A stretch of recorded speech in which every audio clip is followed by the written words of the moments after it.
Hi అండి. నమస్తే. తెలుగు నవలా శ్రోతలకు లక్ష్మి కథల ప్రపంచానికి స్వాగతం. భిన్న ధృవాలు అనే నవలను వింటున్నాం కదండి. ఈరోజు ఈ వీడియోలో మనం ఎపిసోడ్ 7 వినేద్దామండి. రాసిన వారు మాదిరెడ్డి సులోచన గారు, చదివి వినిపించేది పద్మిని. ఉమ చెప్పిన వార్త విని అతను ఆశ్చర్యపోయాడు. ఆమె యూనివర్సిటీకే రావడం లేదట. తను వెళ్ళి ఆమెతో మాట్లాడే కంటే ముందు అరుణ మనసులో నాటుకుపోయిన భావం తొలగించి వేయాలి. అరుణ, పిలిచావా అన్నయ్య? చేతులు తుడుచుకుంటూ వచ్చింది. సాయంత్రం వెళ్ళి మళ్ళీ వస్తాను. కర్మలకు వచ్చి ఉండడం మంచిది కాదట. ఆరు, అతను నీరసంగా నవ్వాడు. నువ్వు కూడా వీటన్నిటినీ నమ్ముతున్నావా? నమ్మకం కాదన్నయ్య, మనకు నష్టం కలగనప్పుడు అంగీకరిస్తేనేం? నిజమేనమ్మా, నష్టం కలగనంత వరకు ఇలాంటివి పాటించాలి. అంటే నమ్మకం కలగజేసుకోవాలి. వాటిలో నమ్మకం ఏర్పడిన తర్వాత ప్రతి విషయాన్ని నమ్మకంగా పాటించాలి. పర్వాలేదు, మరో వారం రోజులుండి వెళ్దు గాని. మరి వారితో చెప్పు. అరుణ భర్త సహృదయుడు, మంచి చెడు అంగీకరించే తెలివితేటలు గలవాడు. అతను కూడా అక్కడికొచ్చాడు. పోయిన వారితో పోము, మనం నీ వివాహం చేసి వెళదామని అనుకుంటున్నాము. అతను తన అభిప్రాయం చెప్పాడు. నిజమే అన్నయ్య, నేను పైకి ఏడుస్తున్నాను, నీవు లోపల బాధపడుతున్నావు. ఇన్ని రోజులలో ఒక్క రాత్రైనా నిద్రపోయావా? మన్మోహన్కు బాధగా ఉంది. ఏనాడు చెల్లెలని నొప్పించి ఎరగడు. అదేవిధంగా ఆమె భర్తతో కూడా అపురూపమైన స్నేహం ఉంది. ప్రశాంతి విషయంలో వారిని వ్యతిరేకిస్తే జీవితాంతం అశాంతే. అటు ఆమెను వదులుకొని మరో స్త్రీకి తన జీవితంలో భాగం పంచి ఇవ్వలేడు. ఈ ఆకర్షణ ఎనిదో అనర్థాలకు దారితీస్తుందని తెలిస్తే ఆ ఛాయలలో ఉండేవాడు కాదు. విచిత్రం, ఆమె అంటే ఉండే అసహ్యం, కోపం, అనురాగంలోకి ఎలా మారాయో. తను ఏం చేయాలి? మాట్లాడమేమన్నయ్యా? ఏం, ఎందుకు అన్నాడు. నువ్వు పరధ్యాసలో ఉన్నావు. సాయంత్రం మేమిద్దరం సునంద దగ్గరకు వెళ్తాం. ఎందుకు? ప్రశాంతి విషయంలో మాట్లాడదామని. అరుణా, క్షమించన్నయ్య, ఆ రోజు మూర్ఖంగా ప్రవర్తించి నిన్ను బాధ పెట్టాను. డాక్టర్ గారు చెప్పారుగా, 2 రోజులు ఎక్కువ బ్రతికిందంటే మందుల ప్రభావమని. దుఃఖంలో అలా అన్నాను. మంచిదే అరుణ, జీవితంతో నన్ను బాధపడకుండా కాపాడావు. ఇద్దరిలో ఎవరిని నొప్పించినా నాకు బాధే ఉండేది. మరెప్పుడు వెళ్ళాలి? వారింటికి వెళ్ళనవసరం లేదు. ప్రశాంతి హాస్టల్లో ఉంటుంది. క్లుప్తంగా విషయాలు చెప్పాడు. నిజమా? మరి హాస్టల్కు వెళ్దాం పదండి. అరుణ లోపలికి వెళ్ళి బట్టలు మార్చుకుంటుంది. ఆమె భర్త కూడా వెళ్ళాడు. మన్మోహన్ లేవబోతుంటే ఉమ వచ్చింది. చేతిలో చిన్న డబ్బా పట్టుకుని వచ్చింది. దాన్ని చక్కగా ప్యాక్ చేశారు. నమస్తే సార్, నిన్న ప్రశాంతి యూనివర్సిటీకి వచ్చి ఈ పార్సిల్ మీకు అందజేయమంది. తను దూరం వెళ్ళిపోతున్నానని చెప్పింది. ఎక్కడికి అని అడగలేదా? అలాంటి వివరాలు ఆమెకు చెప్పే అలవాటుందా? అతను ముందు పెట్టేసి వెళ్ళిపోయింది లోపలికి. అతను పక్కనే ఉన్న బల్ల మీద కత్తెర అందుకుని పార్సిల్ కోశాడు. అందులో తన తల్లి ప్రశాంతికి ఇచ్చిన గొలుసు చూస్తూనే ఉలిక్కిపడ్డాడు.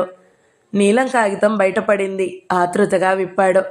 మోహన్, ఈ ఉత్తరం రాయాల్సి వచ్చినందుకు ఎంత బాధగా ఉందో నీకు తెలియదు. జీవితంలో మొదటిసారిగా బాధ అంటే ఏమిటో అర్థమవుతుంది. జీవితంలో ప్రతి క్షణం మారే సంగతులు చూస్తే విచిత్రంగా అనిపిస్తాయి. ఆ రోజు మీకు బ్లాంకెట్ ఇవ్వాలని వచ్చి అప్రయత్నంగా అరుణ అన్న మాటలు విన్నాను. అంతవరకు నా స్వార్థమే ఆలోచించాను. మంచి చెడులు ఆలోచించలేదు. నిజంగా నాది నష్టజాతకమే. అందుకే మిమ్మల్ని వదిలిపోతున్నాను. దూరంగా మనిద్దరి మధ్య ఉన్న అపురూపమైన ఈ అనురాగం నాలో సజీవంగా ఎప్పటికీ ఉంటుంది. మీకేనాడు నా హృదయం విప్పి చెప్పలేదు. ఆడదాని వెంటపడి నీవే దిక్కని దేవరించే మగవారంటే నాకు మొదటి నుండి చాలా అసహ్యం. దానికి రంగులు పూసి ఎన్నో కథలు ప్రచారంలోకి తెచ్చారు. విద్యాసాగర్ గంగిరెద్దు వాటం చూస్తే అసహ్యం వేసింది. అందుకే అవమానించాను. అది పొరపాటే. ఒక సత్యం తెలిసిపోయింది. బీదరాలైనా ధనవంతురాలైనా విద్యావతి అయినా స్త్రీ కొన్ని కట్టుబాట్లలో ఉండాలి. స్త్రీగా ఎవరికీ లేని అదృష్టం నాకుందని మురిసిపోయాను. ఈ 4-5 నెలలో గడించిన అనుభవము జీవితాంతం గడించనేమో. ప్రేమ ఉన్న చోటే ద్వేషం ఉంటుందేమో.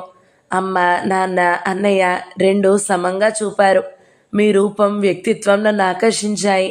అందుకే అన్నీ వదిలి వచ్చేసాను. నేనెప్పుడూ దూరం ఆలోచించలేదు. అత్యంత ప్రియమైన మీకు నా రాక వల్ల ఏ అనర్థం కలిగినా సహించలేను. అందుకే ఈ 10 రోజులలో ఒక్కసారి కూడా రాలేదు. నాకు తెలుసు మీ సమక్షం నుండి పారిపోవడం అంత తేలిక కాదని. రాకుండా ఉండడానికి ఎంత ప్రయత్నం చేశానో మీరు అర్థం చేసుకుంటారు. మర్నాడు అన్నయ్య నాన్న వచ్చి చాలా బ్రతిమలాడారు. విద్యాసాగర్ అసలు రూపం కనిపెట్టామన్నారు. నాకెందుకో జీవితం అంటే చెప్పలేని విరక్తి పుడుతుంది.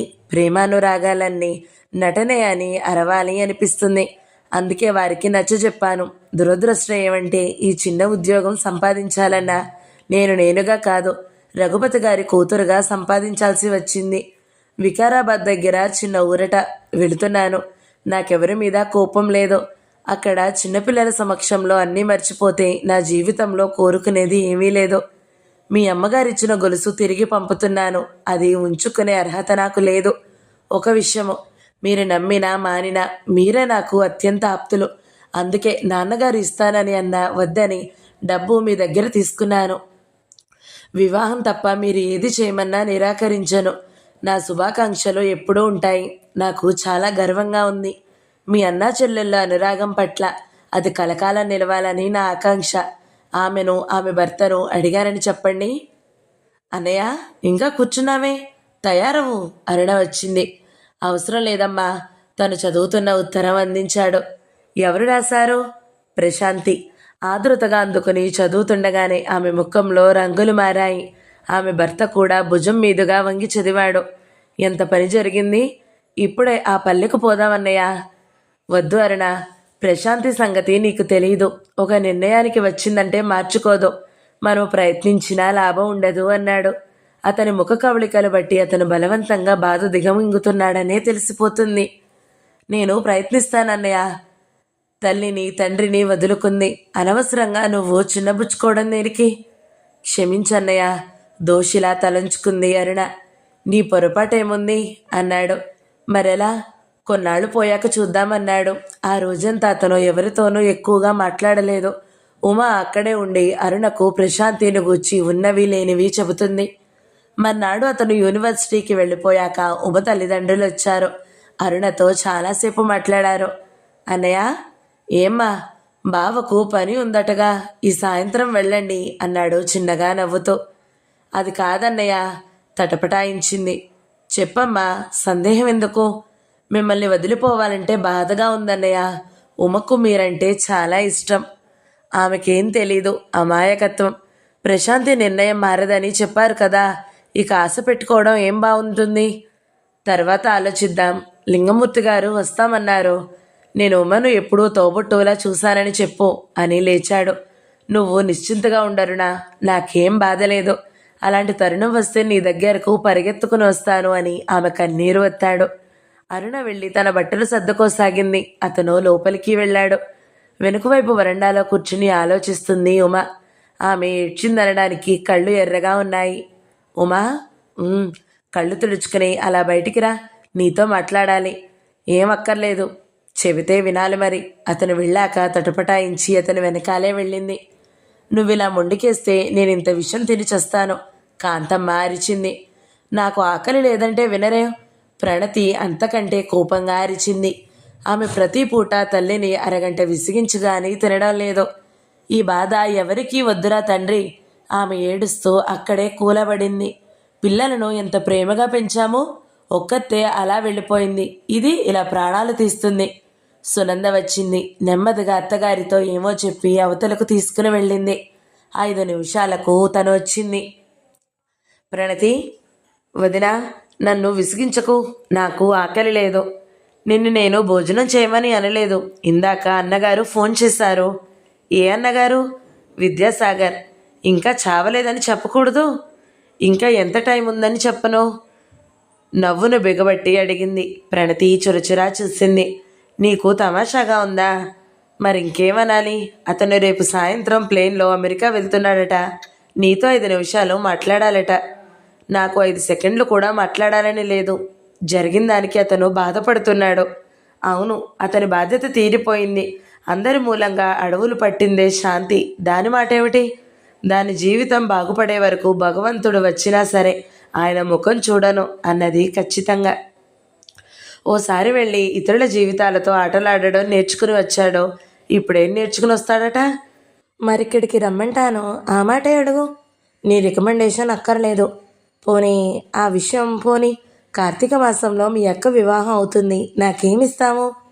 ప్రణతి వదినను పరీక్షగా చూసింది. ఆమె తమాషా చేయడం లేదని తెలిసింది. ఎవరితో? అదంతా రహస్యం. నువ్వు అప్పటి వరకు ఉపవాసాలుంటే మాత్రం ఒప్పుకోను. నిజమా వదినా? మరి దాని పెళ్లి కాకపోతే నిన్ను ఇంట్లో నుంచి తరిమేస్తాను. నన్ను తరిమేయడం ఎందుకు? తమరే అమెరికా వెళ్తారు. ఇక పదం మా భోజనానికి. ఇద్దరూ దిగివచ్చారు. సునంద నవ్వుతూ నవ్విస్తూ వడ్డించసాగింది. కాంతమ్మ తేలికగా నిట్టూర్చింది. రాత్రి పడుకోబోయే ముందు వేణు గదిలోకొచ్చాడు. ప్రణు, ఏమన్నయ్యా? రేపు నీకు ఇష్టం ఉన్నా లేకపోయినా ఏరోడ్రోమ్కు వెళ్ళాలి. అన్నయ్య, ధనవంతులు సగం తమ కోసం, మిగతా సగం హోదా, పరువు, ప్రతిష్టల కోసం బ్రతుకుతారమ్మా. మనం ఎవరం వెళ్ళకపోతే అతని పరువే కాక మన పరువు పోతుంది. ఇంతవరకు నువ్వు అనారోగ్యంగా ఉన్నావనే తెలుసు. అటు ప్రశాంతిని గూర్చి ఆరాలు జవాబులు చెప్పలేకపోతున్నాం. నాన్నగారు బయటికి వెళ్ళడమే మానేశారు. తప్పదా అన్నయ్య?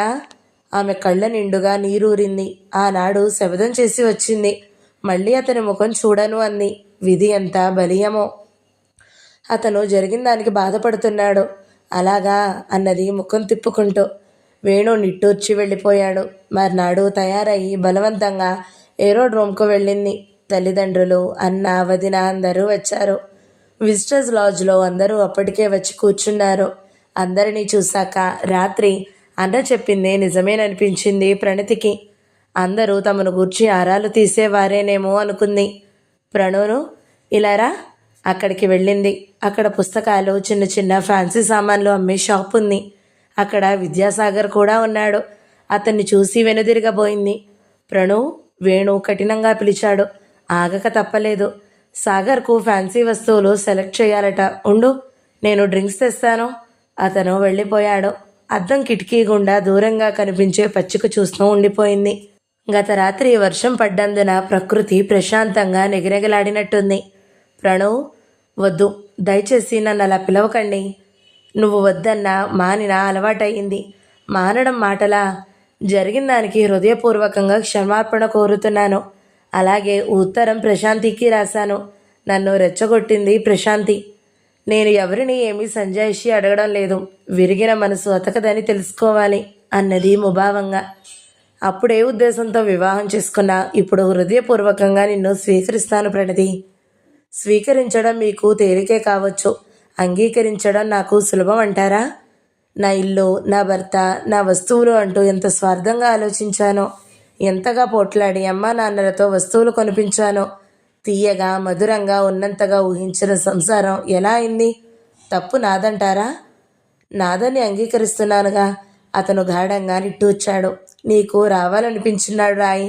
అలాగే చెడు మంచి ఏదైనా నా ఒక్కడి వల్ల కాదని గ్రహించు. మనకు మనకు ఆగిపోయాడు. చెప్పమన్నట్టు చూసింది. నేను చెప్పినా నీకు హాస్యంగా కనిపించవచ్చు.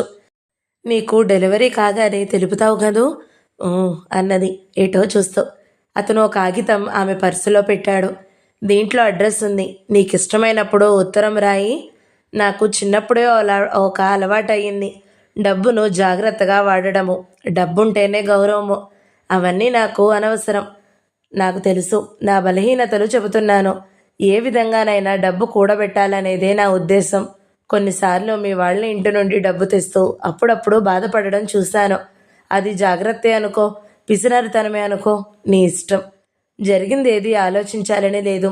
గతం మర్చిపోయేవారు పిచ్చివారో లేక మహాయోగులో గతం భవిష్యత్తులో రుజు మార్గంలో నడవడానికి సహాయపడవచ్చు.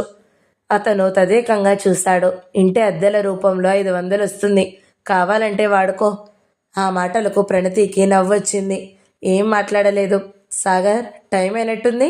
వేణు వచ్చాడు. పదవేణు, నన్ను క్షమించి, స్నేహితుడిగా నువ్వు నన్ను నమ్మావు. అది నిలబెట్టుకోలేదు. ఇప్పుడు అవన్నీ ఎందుకు? ఆశకు అంతెక్కడా? 2 సంవత్సరాలుండిరా. స్నేహితుని భుజం చరిచాడు. సాగర్ ప్లేన్ ఎక్కి చెయ్యి ఊపినప్పుడు అప్రయత్నంగా ఆమె కళ్ళు చెమర్చాయి. 6 నెలల దాంపత్య జీవితం ఎలా తుడిచిపెట్టుకుపోతుంది? అతను అక్క కోసం తనను ప్రేమించినా తను అతన్ని విపరీతంగా ప్రేమించింది. ప్లేన్ దూరం అయ్యాక అందరూ కదిలారు. వారితో యాంత్రికంగా తను వచ్చింది. 6 నెలలలో ఎన్ని మార్పులు! ఇదే జీవితం కాబోలు. ఇంటికి వచ్చాక భోజనాలయ్యాయి. వేణు, రఘుపతి, ప్రణతితో చాలాసేపు మాట్లాడారు.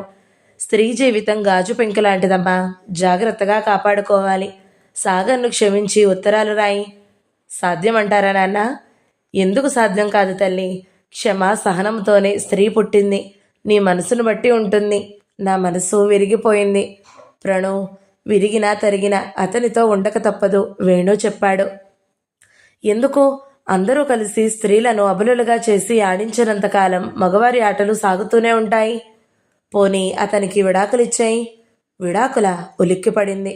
చూసావా, మీ చదువుకున్న వారితో ఇదే చిక్కమ్మా. ఇటు అధునాతనంగా ఆలోచించలేరు, అటు పురాతనంగా ఉండను లేరు. అటు ఇటుగాని భావాలతో సతమతమవుతూ ఏదో సాధించాలని ఏదీ చేయలేరు. ఇంత లోతుగా ఆలోచించే మీరు శాంతికంతా పెద్ద శిక్ష వేశారేం? దురదృష్టం, అతను నిట్టూర్చాడు. తలపై శని ఉన్నప్పుడు మనిషి విచక్షణ జ్ఞానాన్ని కోల్పోతాడమ్మా. మేమలాగే ప్రవర్తించాము, రఘుపతి బాధగా చెప్పాడు. గదిలో గాలి లేకపోతే నిద్రపోని పిల్ల ఆ 2 గదులలో ఎలా ఉందో, ఏం తింటుందో కాంతమ్మ ఏడ్చింది. అది అలాంటి వాటిని లెక్క చేయదమ్మా. ప్రశాంతి వ్యక్తిత్వంలో నాకేదో వెలితిగా కనిపించేది. ఈసారి వస్తే ఆ లోటు పూర్తి అవుతుంది. విచారించవద్దు, వేణు ఓదార్చాడు. అలా నలుగురు కూర్చున్నప్పుడు ఒకరిని ఒకరు ఓదార్చుకోవడానికి ఎన్నో మాట్లాడుకుంటారు. రోజు రోజుకు రఘుపతి కృంగిపోతున్నాడు. తను ఏం చేయబోతే ఏమైంది? అన్ని పనులు వదిలేశాడు. ఉదయం సాయంత్రం గీత చదువుతూ కూర్చుంటాడు. ప్రణతి తండ్రి స్థితికి జాలిపడి సంతోషంగా తిరిగినట్టు నటిస్తుంది. ఈ వాతావరణం నుండి పారిపోదాం అనిపిస్తుంది వేణు దంపతులకు. ప్రశాంతికి నిజంగా గతం ఆలోచించే తీరికే ఉండదు. 10 నుండి 4 గంటల వరకు బడిపిల్లలతో గోలగా గడిచిపోతుంది. ఆ తర్వాత ఊరి వారితో కాలక్షేపం. అక్కడెవరికి ఆమె విషయాలు తెలియవు. పొట్ట పోషించుకోవడానికి వచ్చిన యువతి. టీచరమ్మా, ఈ బిల్లేమిటో చూడు. పంతులమ్మ, మా అమ్మాయికి ఉత్తరం ముక్క రాసి పెడతావా? టీచర్ అక్క, నీలా చక్కగా అది సరిపోయే జాకెట్ కత్తిరించవు అనే పిల్లలు. తనకు తెలియని ఎన్నో విషయాలు వారి నుండి నేర్చుకుంది. వచ్చినాక వారం రోజులు హెడ్ మాస్టర్ ఇంట్లోనే భోజనం చేసింది. ఆయనకున్న ఒక్క కూతురు ఎక్కడో దూరాన ఉందట, అందుకే వదలలేదు. అతను వికారాబాద్ వెళ్ళినప్పుడు ఆమెకు కావలసిన సామాన్లు కొని తెచ్చాడు.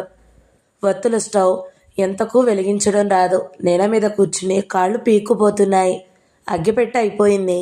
ఛీ, మనిషికి అన్ని పనులు వచ్చి తీరాలి అనుకుంది. నువ్వు లేక 10 సంవత్సరాలు పూర్తిగా లేని సీతాలు వచ్చి నిమిషంలో స్టవ్ వెలిగించింది.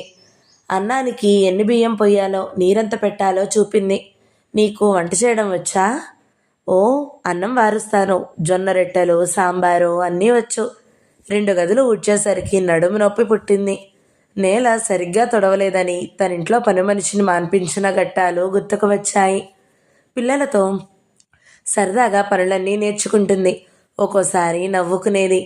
వారికి తను గురువా, వారే తనకు గురువులా? తను ఏం నేర్పుతుంది? అంతకంటే విలువైన జీవిత పాఠాలు నేర్పుతున్నారు. నీళ్లు ఇలా తోడాలక్క ఒక అమ్మాయి చూపిస్తే, బట్టలు ఇలా పిండాలని రెండో అమ్మాయి చూపించేది. అక్కడుండే రాజకీయాలు అక్కడ ఉన్నాయి. వారిలో నిష్కల్మషం, నిరాడంబరత, నిస్వార్థం ఎంతో నచ్చింది. అవతల మనిషికి తోచిన సాయం చేస్తారు. ఈ మధ్య పెంచుకున్న పొడవు జుట్టు మరీ ఇబ్బందిగా తయారైంది. హెడ్ మాస్టర్ భార్య తల రుద్దుతాననేది. ఛీ, ఎలా? పరికిణీ వేసుకుని కూర్చో, ఆ జుట్టంతా పీకి పెడతాను. అలా ఆప్యాయతకు కళ్ళు చెమిర్చేవి. హెడ్ మాస్టర్ ఇంటి వసారాలోనే ఉండేది కాబట్టి పెద్దగా భయపడాల్సిందేం కనిపించలేదు. బయటికి వెళ్ళేది ఇంటింటా సమస్యలే. అయినా వారు తృప్తిగా ఉన్నారు. ఎందుకు? శ్రమజీవులకు గోరంతలు కొండంతలుగా చేసుకునే అలవాటే లేదు, అందుకే కాబోలు. ఎందుకు సీతాలు పొన్నం ఏడుస్తుంది? రాత్రి ఆమె మొగుడు తాగొచ్చి కొట్టాడక్కయ్య, అందుకే ఆ శోకాలు. పాపం అనుకుంది. మర్నాడు ఇద్దరూ నవ్వుకుంటూ పాలకు వెళుతున్నారు. ఆశ్చర్యంగా చూసి ఆ మాటే అడిగితే అక్కడి పిల్లలు అదేం వింత అన్నట్టు నవ్వుకున్నారు. మొగుడు పెళ్ళాలన్నాక కొట్టుకోరా ఏం? అదే మనసులో పెట్టుకుంటారా జీవితాంతం? అక్కడే తోట పని చేసే లచ్చమ్మ అంది. లచ్చమ్మ కూడా ఓ గురువే. అది కాదు లచ్చమ్మ, మర్నాడు మర్చిపోయే కాడికి అంతలా శోకాలు తీసిందే. బాధ ఎలా పోతుందమ్మా? గట్లా ఏడవకపోతే, మనసులో కుమిలిపోతే ఆరోగ్యంగా ఉంటారా? నలుగురు వింటే మర్యాదగా ఉంటుందా? కొట్లాటలు గొడవలు లేని సంసారం ఎక్కడుంది తల్లి అని పని వదిలి ఆమెకి 2 నిమిషాలు చూసింది. ఎన్నపూసలాంటి మనసు, మా మనవడితో కొట్లాడవులే అన్నది. మీ మనవడా? అతనెవరు? కంగారుగా అడిగింది. చెట్లకు నీళ్లు పోయడానికి సాయంగా వచ్చిన అమ్మాయిలు పక్కున నవ్వారు. అది కాదక్క, మా కాబోయే బావగారు. అతనెవరు? అందరూ మరోసారి నవ్వారు. ఈసారి సీత విడమరిచి చెబుతుంటే వారితో కలిసి తను నవ్వింది. ఎక్కడ చచ్చావే? బడిబండలు అట్టి ఇంట్లో చాకిరి. నీ తాత నౌకరెవడు చేస్తాడే? ఓ మధ్య వయసు స్త్రీ వచ్చింది కేకలు వేస్తూ. ఆమె కూతురు ముత్యాల వడిలో ఉంది. మీ అమ్మకు కోపం వచ్చింది, వెళ్ళు ముత్యాలు బలవంతంగా పంపి ఇంట్లోకి వచ్చింది. హెడ్ మాస్టర్ భార్య చెప్పే కబుర్లు విన్నది. ఆమెకెప్పుడు కూతుర్ని గూర్చిన చింతే. నవ్వుకుంది. అమ్మ కూడా ఇలాగే ఆలోచిస్తుందా? పెద్దవారితో ఇదే చిక్కు, ఏదొచ్చినా ఆగలేరు. 4 మెతుకులు ఇక్కడే తినేయి, వంట ఏం చేస్తావు? అలాగే తింటాను పెద్దమ్మ, నువ్వు నా జీతం తీసుకో. ఏం పిల్లవే? నవ్వుకుంది. ఇంట్లోకి వచ్చింది. ఒంటరిగా ఏం వండుకోవాలి అనిపించలేదు. పాలు తాగి పుస్తకం పట్టుకోగానే ముత్యాలు కనిపించింది. ఓ తట్టలో సీతాఫలం పండ్లు, రెండో చేత్తో రుద్రాక్ష పూలమాల పట్టుకుని వచ్చి నిల్చుంది. ఏ ముత్యాలు? అమ్మ కోప్పడి పిలుచుకుపోతే మళ్ళీ వచ్చావా? అక్క, నీకు పూలు ఇవ్వాలని ఈ గుడ్లు పళ్ళు చూడు, తీయగా ఉంటాయి. నీ ప్రేమలా నవ్వింది. పో అని పిల్ల సిగ్గుపడింది. ముత్తం, నేనంటే ఎందుకింత అభిమానం? నువ్వు అందంగా ఉంటావు, మంచిదానివి. పక్కున నవ్వింది ప్రశాంతి. నీ ఒక్కదాని నోట విన్నానా మాట. ఎందుకు? కావాలంటే నేను అంటాను. ఉలికిపడింది. ఎవరిదా కంఠము? తనకంత్యంత ప్రియమైనది. మీరా? అతను ప్రశాంతినే చూస్తున్నాడు. చక్కనమ్మ చిక్కిన అందమే అన్నట్టు ఎంతో అందంగా కనిపిస్తుంది. అక్కడ ముత్యాలు లేకపోతే 2 చేతులతో ఎత్తి గిరగిరా తిప్పేవాడు. ఎప్పుడొచ్చారు? నిమిషం క్రితం. ప్రసన్నంగా చూశాడు. మీరు మీరు మాట రావడం లేదు. అతన్ని చూసి నిగ్రహించుకోవడం ఎంత కష్టమో తెలుసు. నేనే. ఎలా ఉంది అజ్ఞాతవాసం? మీరు కనిపెట్టేశాక ఇంకా ఎక్కడ ఏడ్చింది? నవ్వుతో జవాబిచ్చింది. కూర్చోమంటావా వద్దా? ఎవరో వచ్చారట. ఎవరే అమ్మాయి? హెడ్ మాస్టర్ భార్య వచ్చింది. ఏం చెప్పాలో తెలియలేదు. ఆ క్షణంలో ఎవరూ రావడం ఇష్టం లేదు. ముత్యాలు ఇద్దరిని మార్చి మార్చి చూస్తుంది. ఎవరందో ఎక్కువో వచ్చిన అతను ఎవరో గ్రహించింది ముత్యాలు. పల్లెటూరు అమ్మాయిలు అమాయకులేం కాదు. వెంటనే ఈ వార్త అందించడానికి పరిగెత్తుకుని వెళ్ళిపోయింది. అలా చూస్తావేం ప్రశాంతి? తిరిగి ఆవిడ ప్రశ్నించింది. అది కాదు పెద్దమ్మ, మా వదిన అన్నగారిన తడబాటుతో చెప్పింది. ఆవిడ ముత్యాలులాగే మార్చి మార్చి చూసింది. వెంటనే ఆవిడ పెదాలపై చిరునవ్వు వెలిసింది. మంచినీళ్ళు ఇచ్చి మాట్లాడుతూ ఉండు, నేను వంట చేస్తాను. మీ మాస్టర్ గారు రాలేదు. రాగానే అందరూ భోజనం చేద్దురు గాని. వచ్చినంత వేగంగా ఆవిడ వెళ్ళిపోయింది. ప్రశాంతికి ఇంకా స్పృహ వచ్చినట్టు లేదు. ప్రశాంతి? ఆమె హృదయం కొట్టుకోసాగింది. ఆ పిలుపులో అంత మధురత ఉంది. అందరూ పిలుస్తారు కానీ ఇతని పిలుపు అయస్కాంతంలా లాగుతోంది. మరు క్షణంలో అతని చేతుల్లో ఉండేదే. దయచేసి నా అన్నను వదిలే ప్రశాంతి. నీ నష్టజాతకంతో మా అదృష్టాన్ని పరీక్షించకో అని అరుణ కోటి గొంతుకులతో అరిచినట్టు వినిపించింది. అక్కడే ఆగిపోయింది. ఆమె ప్రతి కదలిక గమనించే మన్మోహన్ ముందుకు పరిగెత్తి ఆమెను పట్టుకున్నాడు. నా దగ్గరికి రావడానికి అంత సంకోచం ఎందుకు? మీకు తెలియదా? ఆ క్షణం అలాగే అతని చేతుల్లో ప్రాణం పోతే బాగుండును అనిపించింది. అమ్మ పోయిందన్న ఆవేశంలో అరుణ అన్న మాటలకు అంత విలువ ఇచ్చి వచ్చేస్తావా? మీకు తెలీదు, నాది దురదృష్ట జాతకం. అలాగా? అతడు నవ్వుతూ ముందుకు వంగాడు. ఇద్దరూ ప్రపంచాన్నే మర్చిపోయారు. ఏం పిల్ల, ఒక్కనాడన్నా సంబంధం నిశ్చయమైందని చెప్పిందా? నీ సొదే గాని ఎదుటివారిని ఎప్పుడు మాట్లాడనిస్తావే? హెడ్ మాస్టర్ దంపతుల స్వరం దగ్గరైంది. అతను స్పృహలోకి వచ్చినట్టు ఆమెను వదిలి తనలో రేగిన సంచలనం కనిపించకూడదని మంచం మీద కూర్చుని ముఖానికి పేపర్ అడ్డు పెట్టుకున్నాడు. ఎవరో వచ్చారటమ్మా. ఆయన వచ్చాడు. ప్రశాంతి ఇరకాటంలో పడింది. ఒకే ఒక మంచం, అది హెడ్ మాస్టర్ ఇచ్చిందే. ఆయన్ను ఎలా కూర్చోబెట్టాలి? రండి మాస్టారు. మోహన్ మా హెడ్ మాస్టర్ పరిచయం చేసింది. అప్పుడే అతని రాక గమనించినట్టు అతను పేపర్ పక్కన పెట్టి నమస్కరించాడు. అదే మంచంపై ఇద్దరూ కూర్చుని కబుర్లు మొదలుపెట్టారు. ఎక్కడ పనిచేస్తున్నావు బాబు? యూనివర్సిటీలో రీడర్గా చేస్తున్నాను. చాలా సంతోషం. మరి అమ్మాయిని ఈ మారుమూలకు పంపారేం? అమ్మాయికి చదువు సంధ్యలున్నాయి, అనుభవం తక్కువ. దేశంలో ఇలాంటి పల్లెటూర్లుంటాయని ఊహించి ఉండదు. అనుభవం సంపాదించాలని పంపాము. అతను హాస్యానికి అన్న ఆ మాటలు తన పట్ల అక్షరాల నిజం అనుకుని నవ్వుకుంది ప్రశాంతి. నిజమే నాయనా, ఇద్దరూ పెద్దవారయ్యారు, ఆలస్యం చేయకూడదు అని చెప్పాడు. కార్తీకంలోనేనండి పెళ్ళి. నాకు ముహూర్తాలు బలాలు అని నమ్మకం లేకపోయినా పెద్దవారికి ఉంటాయి కదా. ఇక ఆ సంభాషణ వినలేను అన్నట్టు ప్రశాంతి లోపలికి వెళ్ళిపోయింది. ఆమె సాయంతో మరో అరగంటలో వంట అయింది. అందరూ భోజనాలు చేశారు. మా అల్లుడు అమ్మాయి దూరదేశంలో ఉంటారు బాబు. ఈరోజు మీరు ఇలా ఉండి భోజనం చేస్తుంటే నాకెంత ఆనందంగా ఉందో పెద్దావిడ తృప్తిగా అంది. ఇక నుండి మేం చిన్న కూతురు చిన్నల్లుడుగా ప్రతి పండక్కి వస్తాలేండి. అంతకంటేనా? ప్రశాంతికి మన్మోహన్ మాటలు అంతులేని ఆవేదన అశాంతిని కలగజేస్తున్నాయి. ఒక వంక హెడ్ మాస్టర్ దంపతుల అభిమానానికి ఆశ్చర్యపోతుంది. ధనం ఉన్న చోట దయాదాక్షిణ్యాలు ప్రేమాధారణ ఎందుకు కొరవడతాయి? భోజనం పూర్తి కానివ్వు, తర్వాత ఆలోచిద్దువు తలెత్తింది. మాస్టర్ గారు లేచారు. అతను లేస్తున్నాడు. అతని ముఖంలో తృప్తి చూశాక మనసు కలుక్కుమంది. ఏ పరిస్థితుల్లోనూ తను అతన్ని వివాహం ఆడనని తెలిస్తే అతని స్థితి ఎలా ఉంటుంది? అదేమిటమ్మాయి మజ్జిగ పోసుకోలేదు? రోజు ఇదే తంతు. నాకేం తెలుసు ఆమె మనసు మరో చోట ఉంటుందని. పో పెద్దమ్మ, నీకు హాస్యంగా ఉంది. త్వరగా లేచి మీ వాటాలో కూర్చో. మగవారిద్దరికీ పక్క వేస్తాను. ఇద్దరూ గదిలోకొచ్చారు. ముత్యాలు తెచ్చిన సీతాఫలాలు అతని ముందు పెట్టింది. భక్తురాలు నీకు తెచ్చింది. ఈ భక్తురాలు మీకు సమర్పించుకుంటుంది అన్నది నవ్వుతూ. సీతాఫలాలేనా అన్నాడు. సమస్తము ఏనాడో సమర్పించింది. అందుకే ఇలా పారిపోయి వచ్చావు కాబోలు. నీ క్షేమం కోరి మోహన్ అతని చేతిని తన 2 చేతులతో పట్టుకుంది గట్టిగా, పదిలంగా. అరుణ పొరపాటుగా అంది. తన పొరపాటు తెలుసుకుంది. లేదు, మీకోసం అలా అంది. ఆమె అన్నా అనకపోయినా నాకే ఓ మూఢనమ్మకం ఉంది. వివాహ యోగం లేదు. ఇది వరకు తప్పిపోలేదా? బలవంతంగా జరిగినా ఏమనర్థం జరుగుతుందో అన్నది దిగులుగా. ప్రశాంతి, నా కోసం నువ్వు అలాంటి శంకలు వదిలిపెట్టు. ఆమె చేతిలో ఉన్న తన చేతిని ఆమెను దగ్గరికి లాక్కుంటూ అన్నాడు. లేదు, వివాహం చేసుకోవడం తప్ప మీరేం చేయమన్నా చేస్తాను అన్నది. ఆమె మొండితనం పట్టుదల అతను ఎరగనిది కాదు. నిజం, ఏం చేయమన్నా చేస్తావు కదూ? అడిగి చూడు. అడిగినాక కాదంటే? అతని వాలకం చూస్తే గుండు జల్లుమంది. అడగకూడనిది అడిగితే తను మాట ఇచ్చేసిందాయే. ఆమె భయం గ్రహించినట్టే ఆమెను వదిలేశాడు. అసమంజసమైన కోరిక కోరతానని భయం వద్దు. నాకు చాలా గర్వంగా ఉంది నీలాంటి స్నేహితురాలు ఉన్నందుకు. అది నిజమో వ్యంగ్యమో తెలియలేదు. పోనీ ఈ ఒంటరితనం భరించలేకుండా ఉన్నాను. ఏదైనా పరిష్కార మార్గం చెప్పు. వివాహం చేసుకోండి. ఎవరిని? నేను చెప్పిన వారిని చేసుకుంటారా?